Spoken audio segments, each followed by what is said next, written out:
शिवद्रोही प्रशांत कोरटकरला आज कोल्हापूर पोलिसांनी तेलंगणामध्ये अटक केलेली असं समजतंय।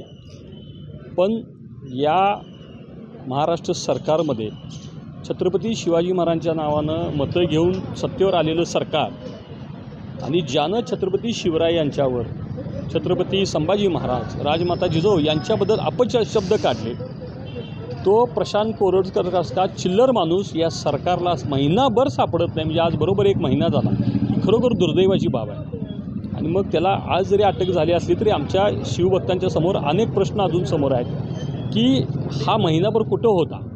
काही पेपरमध्ये मध्यंतरी बातम्या आल्या, काही न्यूज चॅनलनीसुद्धा बातम्या दाखवल्या की काहीतरी वरिष्ठ पोलीस अधिकारी याच्या पाठीशी आहेत। याचा तपाससुद्धा हे कोल्हापूर पोलीस करणार का, आणि तो कुठं गेला, त्याला कोणी मदत केली।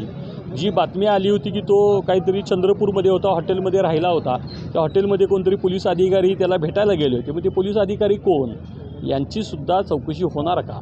आणि इतके दिवस तो फरार राहिला। हा एकटा माणूस एकाच्या स्वतःच्या जीवावर इतके दिवस लपून राहू शकत नाही। याला मदत करणारी कुठली तरी यंत्रणा आहे, त्या यंत्रणेचा सुद्धा तपास या कोल्हापूर पोलिसांनी करावा अशी आम्हाला अपेक्षा आहे।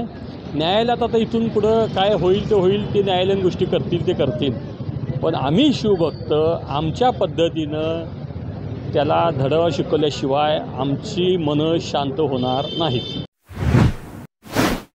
बाळ, फ्रीजमधून श्रीखंड काढ ना। आम्ही पूर्वी घरीच बनवायचो श्रीखंड, त्याची चवच वेगळी होती। आता काय सगळं रेडीमेड।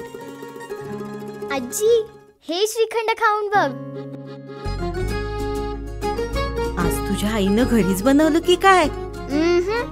हे आहे गोकुळचं श्रीखंड, अगदी जिभेवर रेंगाळणार। जिभेवरच नाही तर मनावरही रेंगाळणार। गोकुळ श्रीखंड, मनावर रेंगाळणार।